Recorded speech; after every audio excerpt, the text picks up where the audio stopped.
Yo, YouTube was in the issue boy Frank Nitty. We back with another video. You know, I got a couple questions from people that was asking me about the lease purchase over here. So my truck is this is a 2020 Peterbilt, and it's a 10-speed. So somebody was asking me how long is the lease. It all depends on the truck that you get. You know, depending on the truck that you get, that's gonna be your lease term. But my truck is $651 a week. These are my documents or whatever like that as far as my loan. So this truck was $80,000. The annual interest is 7.50%, and my first payment was December 6th of last year, 136 weeks. So 2 years and 6 months. Right now I'm at my 39th week for the truck. So with me being at the 39th week, that puts me at $64,128.38. I guess the way they break this down is principal and interest. This week, $93.30 go towards the interest. $558.41 goes towards the principal. By this being a truck, I don't know how, you know, you got principal and interest or whatever like that, but it is what it is. At my 2-year mark, I'm gonna see if I can go ahead and buy the truck out, because honestly, to do this same thing, like, you know,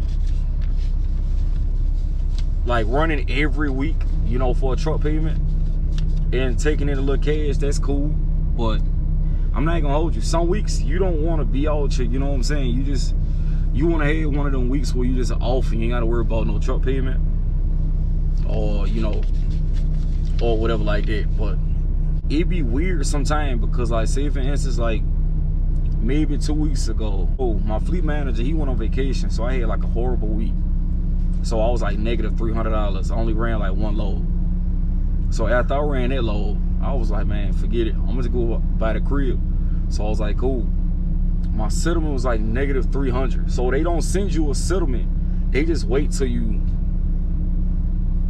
run that following week, and then they put everything on one settlement. So I was like, all right, bet, you know. So when I end up seeing it, I'm like, okay, that's understood. So really, I could have just sat at the crib, but then again, I would have been further in the negative when it came down to it.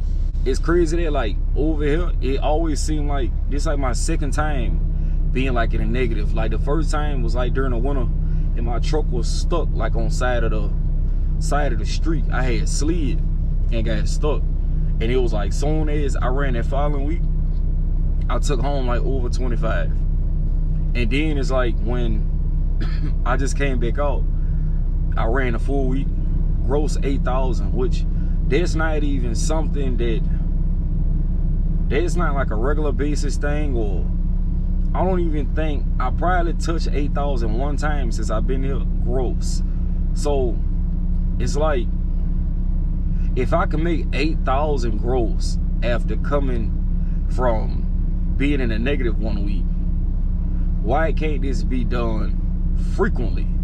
You know what I'm saying? So I had peeped the lane or whatever like that I was running, and I'm gonna throw it past my fleet manager just to see what he say, because I'm just like, hey man, if I need to go into the negative just to bounce back with something that's 2,900 or more take home, it's like I might as well just take off a week and then come back in the negative and then try to catch up and then catch one of them. Because it's like, if you doing, let's say for instance, you doing 13 to 1,500 in a week, right? And then that's being consistent, like working every week, versus if you have a suck week, then you come out and then you take home 25 to 29. Why wouldn't I just take off? You see what I'm going with it? Like, I might as well just have that down week and then come back and make it, you know, to where it's like 1 week gonna take care of 2 weeks, versus I just was over here thinking, because I'm like, it's like when you do something more than one time, you kind of see, like, I don't know if it's capping us or it's like we just gonna give you what we got, but at the same time you can't, because when we pop back out, we getting the loads that's actually paying, which I know, like my fleet manager, he do give me loads that's like, all right, yeah, they some good paying loads, pick them up one day, drop next morning type situations where you could keep pushing. But like this week, I picked a load up of shingles, $800, took them 4 hours down to Panama City, took them down there out of Georgia, Atlanta. Then I went over to, a lot of times I go to Hartford, but it was weird that today I end up going to Port of Panama. Was that the Port of Panama City? Yeah, the Port of Panama City. Went over there. I picked up some copper, brought it 260 miles right back to Atlanta. Well, this Carrollton, Georgia. Delivered it. Another $800 load. Then pick up in Birmingham tomorrow to take out to Charlotte. That's a $1,200 load. So it was like, boom, that right there.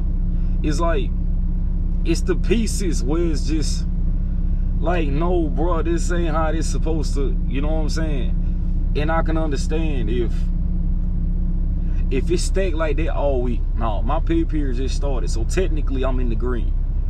Them two loads paid $1,600 together, which was like 500 miles. Let's just say possibly 600 miles, because I had to deadhead 100 miles to go get. You see.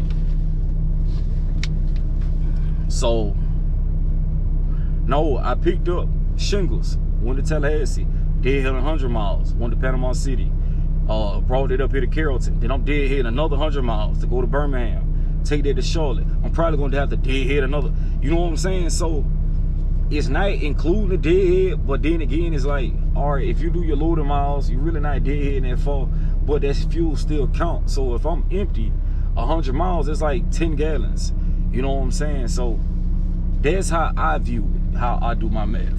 And a lot of times, like when my truck about to get on E, like this truck is iffy with fuel, because when it get around that quarter tank, it be acting like you ain't got no fuel in the truck. Like, I don't know what this about. And that's one thing I got to get checked out. Also, like with my batteries, I ended up calling breakdown or whatever like that. One of the ladies overnight, she declined it, so I got to end up talking to the other people and breakdown during the day so that I can get my batteries swapped out. One of the guys is like, it's probably your refrigerator or your microwave. You know, if you leave your inverter on for a couple days while you at home, it's gonna die. But I'm like, bro, in a matter of hours, like my truck is dead. So is my batteries. Like, I'm not gonna go off of that. And then they say like LVD, whatever like that, like disconnect, this and that. I don't have, hey bro, just slap some new batteries in here, bro. We're gonna keep it pushing. But with these loads, it's like 600 miles for $1,600. It's not bad. And I ain't burning much fuel. I think I only put like 100 gallons in here, and we've been good the whole way. So went down, came back up. Tomorrow we got the one that pick up out of Birmingham, taking it off to Charlotte. I'm probably gonna end up picking up like in Casey, South Carolina, Columbia, South Carolina. We also got like Alcaloo, South Carolina. So it's gonna be somewhere in the area where I'm gonna be able to get like maybe like another $1,500 load or something like that. But you know, I don't like the little loads. My thing would be like, bro, put me out there, like stretch me out, like no Diddy, like just send me out to Texas, or you know, I'm like one of them, because like the little loads that I be doing, I guess a lot of these guys like the little region. That's fine, but to me, it's like 300 miles. It's like I'm knocking it out, and it's like boom, the place closed. Now I'm sitting, and I really think it's just like coming from drive-in and pulling containers, tanker, like doing all these different little things. You just be like, hey, I'm used to running 11 hours in a day. So when I still got 3 or 4 hours on my clock, I just be like, that's wasted time. You know, I could be utilizing it, you know what I'm saying? Or I could be doing something else out here. You know, that's just how I feel about it. You know, some other people might be like, hey bro, that's your time to chill. It's really, to me, no, I'm just used to when I see that time, that's what I'm out here for. I'm not out here to chill. I'm out here like the real deal, like run my clock, make as much money as possible, utilize all my time, and keep it pushing. You hear me? So that's just why I've been at with it. But as far as the lease, just dwelling on it, I'm really trying to complete this lease. And I don't know if it's bad that I just keep looking at the paperwork. And it's like some people like, bro, you can't complete a lease these days. You can't do this. You can't complete a lease. But with somebody like me, I become impatient. Like when I know, like say for instance, if I was to pay this truck, if dude say, hey man, bring me $65,000 and you can pay your truck off, I'll take that money straight to dude. The thing is, I still run. But it's just knowing that I have a payment, you know what I'm saying? Like, even with all my bills and expenses, everything is paid up. I don't like to owe nobody nothing. So it's like, even if it's like, hey bro, give me this and sign a promissory note, cool.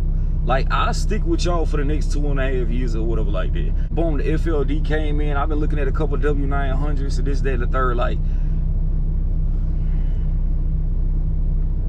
I don't know which way I'm going with it. If you've been watching me long enough, you know it's always like something up the sleeve, but I'm a very indecisive person, you know, which I know, you know, I gotta point that out. I'm very indecisive, but there's like, it's certain things that I'm trying to do, I want to do. We jumped into this FLD build or whatever like that. I will keep y'all updated on that, but not too much. The truck will be revealed at Matt's next year, so we got plenty of time, you know what I'm saying? So right now you could just clear it out your brain that the truck is gonna pipe up. Because the thing is, if I start showing stuff that I'm doing, I don't need nobody pulling ideas off the truck. And a lot of stuff y'all probably already seen people do, I've already seen it. If you know, from years ago, I build cars, so my unique way is going into the truck. It's gonna be some stuff you ain't never seen before. So, and I can guarantee you that it's gonna be some stuff you ain't never seen before. So I can't really put too much about the truck. I can't really put a color or nothing like that. I just reveal it at Matt's. You know what I'm saying? And it will be a truck pulling that truck, or that truck will be pulling another truck. So the W900 is my dream truck. Now I feel like I'm in a space to actually get my dream truck without having to worry about any outside business that I need to take care of.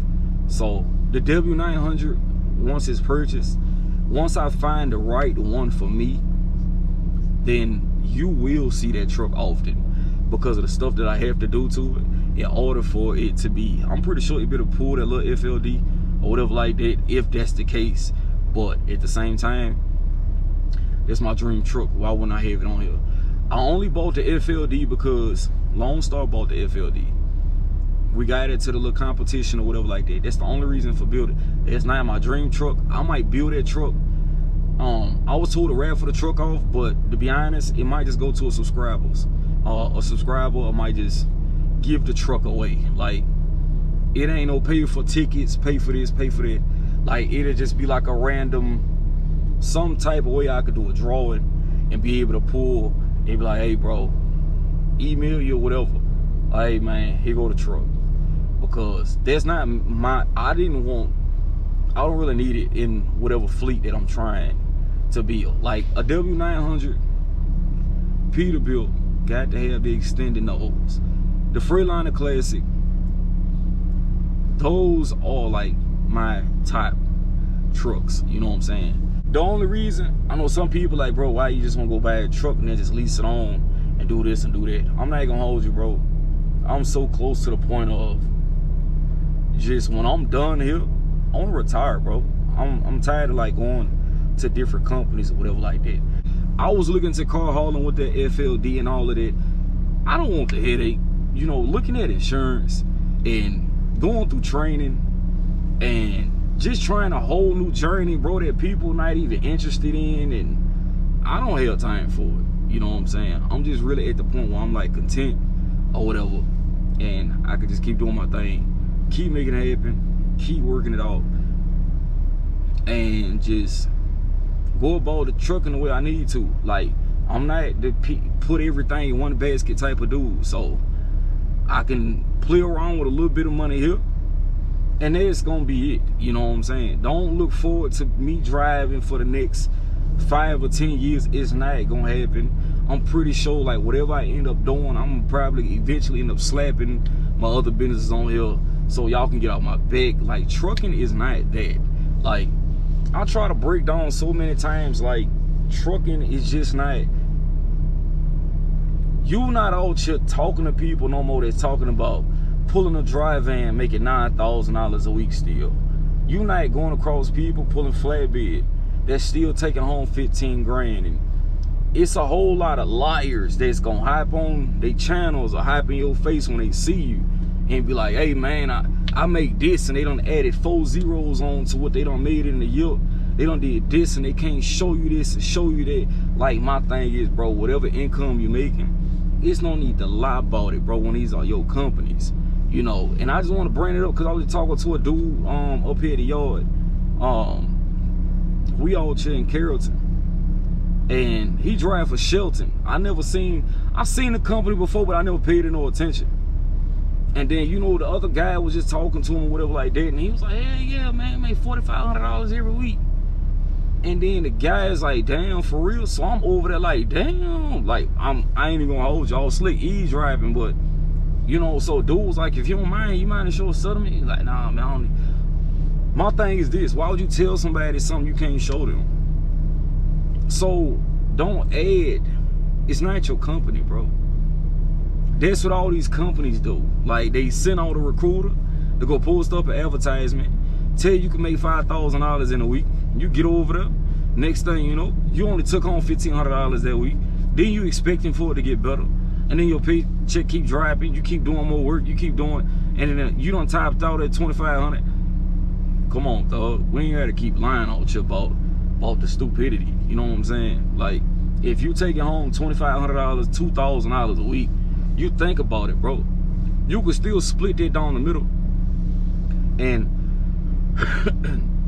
split that down the middle. You go get your AIG whole life insurance policy, something like that. Take you about 25% of what you already done split, and then you start investing it to the AIG, and then boom, set up your retirement, bro. Like, you know what I'm saying? Take you a decent amount of bread. Let's just say, for instance, you might get like a 5%. Like, if we was to move to an IRA account, you might get like a 5% a month. You know, 5% a month. You know what I'm saying? So if you break numbers down and you say, all right, cool, I'm gonna go ahead and drop a full $6 grand, but I know every month it's gonna go up to 5%. Like, that 5% interest is gonna be tagged on.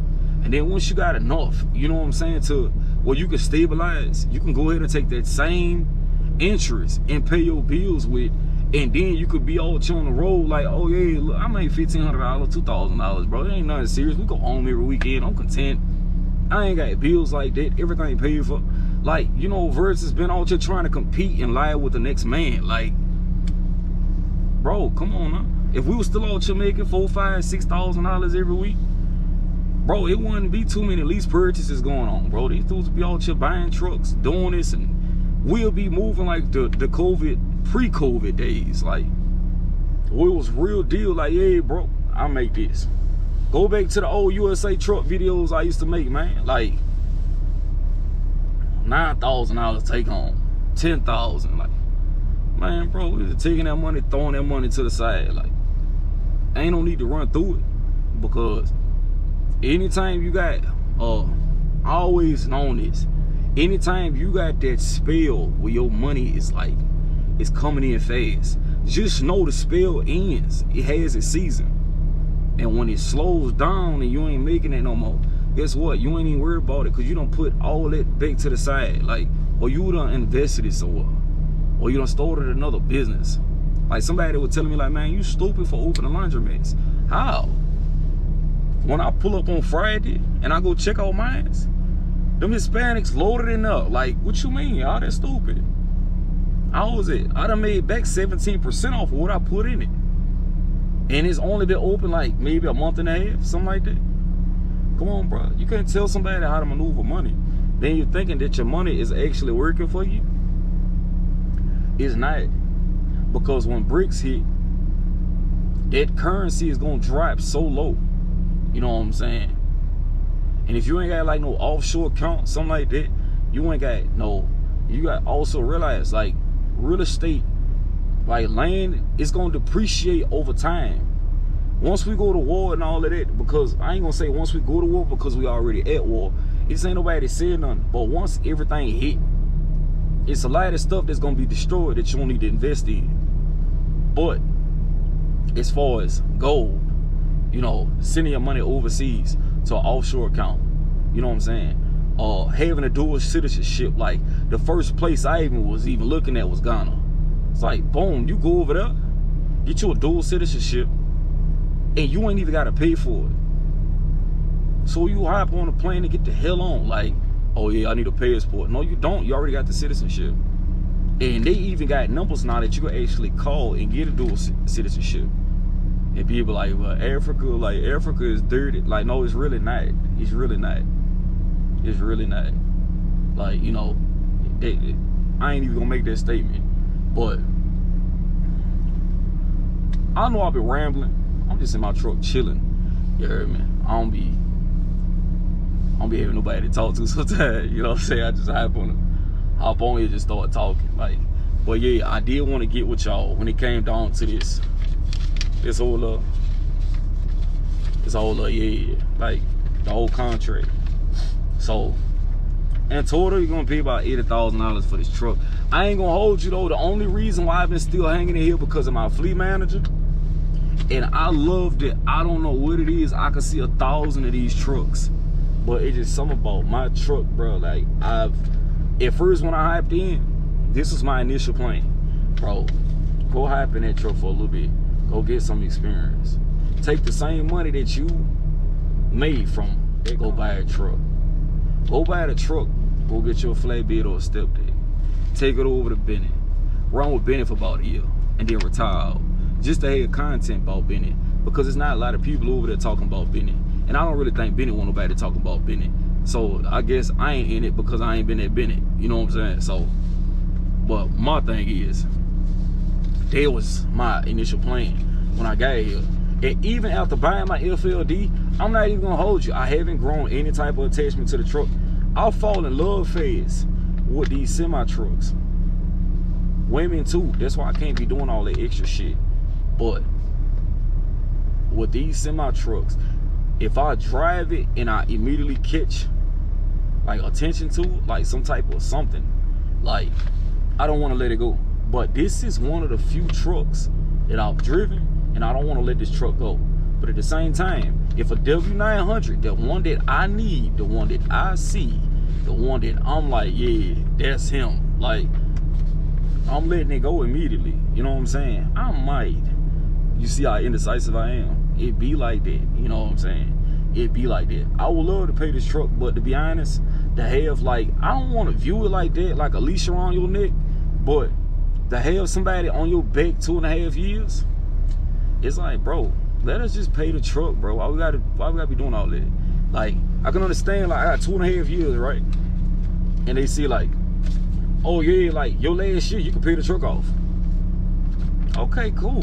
But you gotta sign this promissory note that you ain't leaving until that lease is paid. Okay, that's cool. That's cool. I can do that. I could come on work Tuesday, Wednesday, Thursday, take my ass home. Like, I'm fine with it. You know what I'm saying? But over here, say for instance, right? Say for instance, follow me. Say for instance, you over here and your truck gotta go in the shop for like a day. Like a little day job type.